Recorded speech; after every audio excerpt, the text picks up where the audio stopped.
So I'm Myrto Ashe. I'm a family doctor. I have a private practice here in Mill Valley. And I graduated from residency in 1990, so a long, long time ago.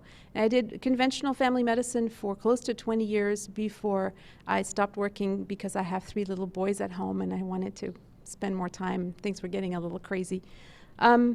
And then slowly I discovered functional medicine in the last year, actually, and started studying functional medicine. And what it is it's based more on the most recent science, and it also incorporates some of the things that naturopaths and chiropractors have been saying for, decades, and that the rest of regular medicine or conventional medicine has been actually ignoring.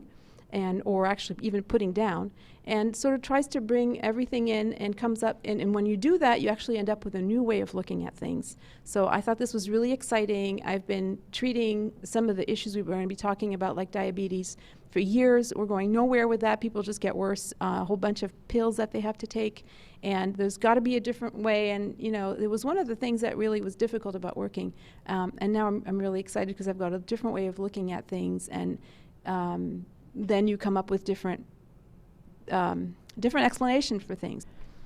So what are hormones? They're chemicals made by the body. They're released into the bloodstream. And this is the thing, is they go from one organ to another. So the organ that makes them releases them into the bloodstream, then they can go to the other organs. In the organs, they enter the cells, and then they change the expression of your genes. They actually go in and change what the DNA is doing. Proteins are now going to get built that were not going to get built before. And then the body has to break down the hormones because you want to move on to the next state. So the point of hormones is that they're about communication. This is the way that all the parts of the body come to a sort of a soupy sort of agreement as to what time it is. Are we running from a predator? The eyes are going to tell you that. Maybe some of your other senses are going to tell you that. Your memory is going to tell you that. But if you are running from a predator, you want to shut some of the other things down. You don't want to be eating. You don't want to be resting. You don't want to be reproducing. This is not the time. And this is what these hormones are about.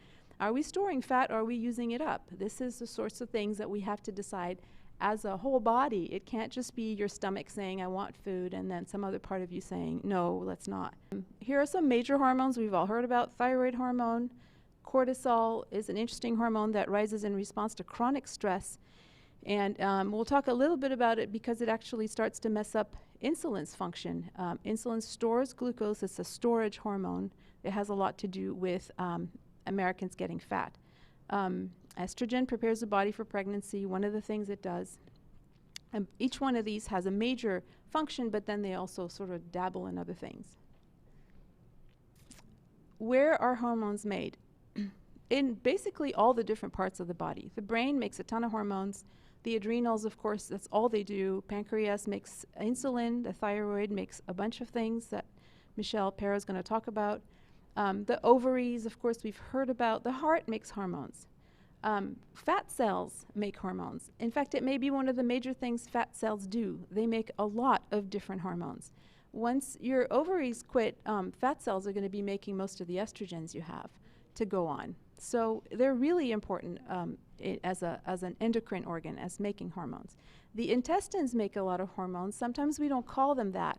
The immunologist discovered the hormones that the gut is making, and so they call them cytokines. But cytokines are hormones. They're chemicals secreted in the blood that go and affect other organs. So a lot of things are hormones. So I would say probably all the organs. If we don't know it yet, we'll discover it. So how do they work? They're in the blood.